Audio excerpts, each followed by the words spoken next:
বন্ধুগণ নমস্কার। প্রথমে আপনাদের অনুরোধ করব আপনারা আমার চ্যানেলটি সাবস্ক্রাইব করবেন, ভিডিও লাইক শেয়ার করবেন, কমেন্টস করে আপনাদের মতামত জানাবেন। আজকে একটা শুধু খবর নয়, একটা ভিন্ন স্টোরি শোনাবো। খবরও বটে, খবরটা বিভিন্ন নিউজ চ্যানেলে ছাপাও হয়েছে। তো সেখান থেকেই আমি খবরটা পেয়েছি যে আসলে আমাজন আমাজন আমাজন আমরা নাম প্রচুর শুনেছি। আমাজন অনলাইন একটা ডেলিভারি সংস্থা বলা যায়, আরও তাদের অনেক রকম ব্যবসা আছে। সে আমাজনের যিনি মালিক তিনি হচ্ছেন জেফ বোজেস। তো এই যে জেফ বোজেস তিনি একজন মস্ত বড় ব্যবসাদার, এবং তার যে স্ত্রী ছিলেন সেই স্ত্রীর নাম হচ্ছে ম্যাকেঞ্জি স্কট। এই ম্যাকেঞ্জি স্কটের সঙ্গে তিনি কিন্তু 25 বছর একসাথে ঘর সংসার করেছিলেন।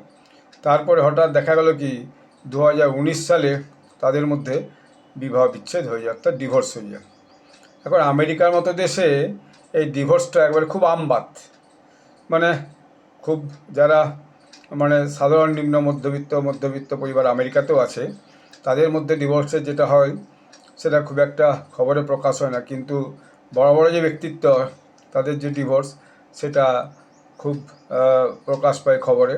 আবার তাদের দ্বিতীয় বিয়ে খবরে প্রকাশ পায়।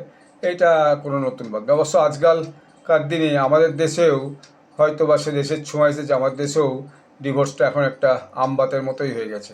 আজকের দিনে দেখবেন যে ইয়ং কাপল, তাদের মধ্যে অ্যাডজাস্টমেন্ট পাওয়ার এতই কম, খুব অল্প কিছুর মধ্যেই বাকবিতণ্ডা হলে বা মনোমালিন্য হলে বা সামান্য বিষয়ে ইগোর লড়াই হলে একজন আরেকজনকে ডিভোর্স করে চলে যাচ্ছে। পুনর্বিবাহ অবশ্য ডিভোর্সের পরেও পুনর্বিবাহ অবশ্য চালু হয়েছে আমাদের দেশেও।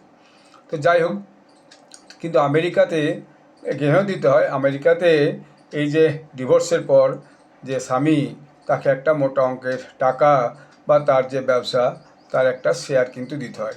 আমাদের এখানে এখন চালু হয়েছে যে বিবাহ বিচ্ছেদের পর যে আপনার যে সরকারি চাকরি করলে তার খরপোশ মেনটেনেন্স দিতে হয়, অথবা এককালীন টাকা দিয়ে অনেকে চুক্তি করে ব্যাপারটা ডিভোর্সটা করিয়ে নেয়। মহিলারাও ভাবে ঠিক আছে, বন্ধন থেকে মুক্তি পেলাম, এবং তার দ্বিতীয়বার বিবাহ করার সুযোগ থাকে, কিন্তু টাকা একটা মোটা অঙ্কের দেশে সব চুক্তি সেসব ডিভোর্সকে ত্বরান্বিত করতে দেশেও আছে। তো ওদেশেও সেরকমই আছে, হয়তো ওদেশের প্রভাবটা আমাদের দেশে এসে পৌঁছেছে, ইদানিংকালে এটা এখানেও ভীষণ চালু হয়েছে। যাই হোক, 2019 সালে তাদের দুজনের মধ্যে ডিভোর্স হয়, মানে ওই জেফ বোজেস এবং ম্যাকেঞ্জি স্কটের মধ্যে। তো এইটার যে ফলস্বরূপ এই যে আমাজন যে অনলাইন খুচরো বিক্রেতা যাকে আমরা বলি, online small materials delivery organization, আমাদের দেশেও এখন আমাজন খুব প্রিয়। বই থেকে শুরু করে জামা কাপড় থেকে শুরু করে গ্রোসারি থেকে শুরু, যা আপনি চাইবেন আমাজন আপনাকে মোটামুটি ঘর পর্যন্ত সব জিনিস পৌঁছে দেবে। এমনভাবেই তার সারা পৃথিবীর বুকে একটা বিশাল বিস্তার।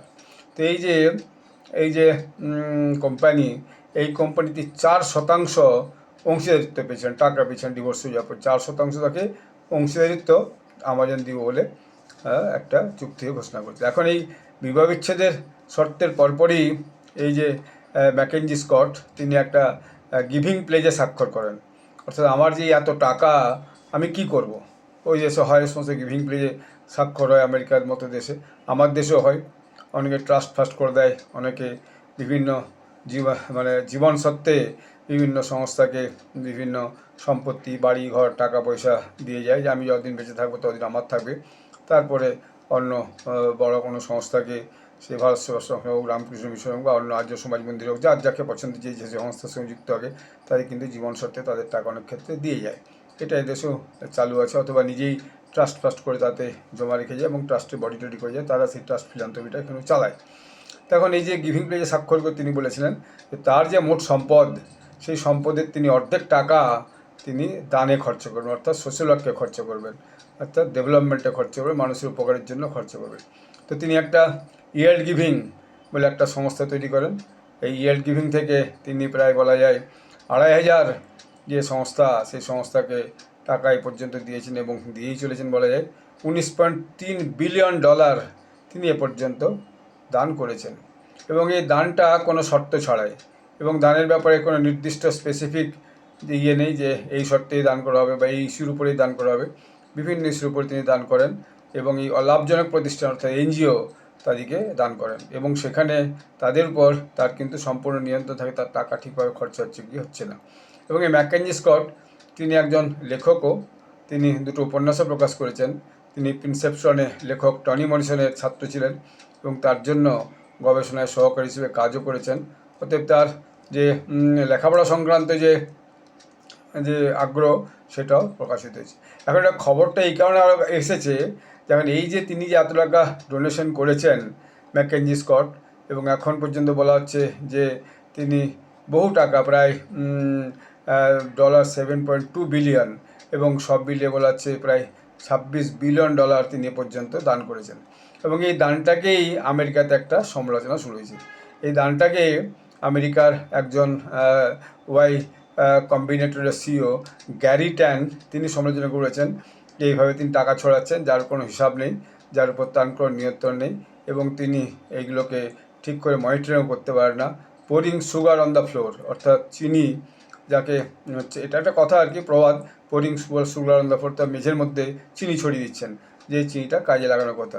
এবং এই যে তিনি এইটা বলার পরে দেখা গেল এলন মাস্ক এইটাকে সাপোর্ট করে দিয়েছে, ইয়াপ, এটা টুইটারে উনি মন্তব্য করেছেন, সেই মন্তব্যটাকে ইয়াপ করে দিয়েছে।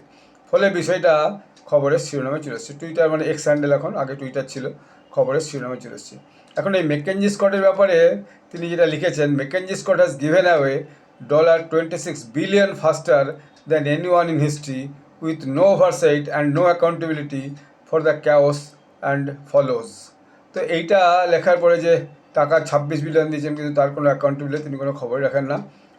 রিয়েল ফিলান্থ্রপি যারা করে তারা সব কিছুকে কেয়ার করে এবং অ্যাটেনশন করে, কিন্তু এইভাবে মাটিতে চিনি ছড়িয়ে দেয় না, এটা তিনি বলেছেন। এখন তারপরে এলন মাস্ক এটাতে ওই ইয়াপ করে দেওয়ার জন্য, সমর্থন করে দেওয়ার জন্য বিষয়টা আসলে খবরের শিরোনামে এসেছে।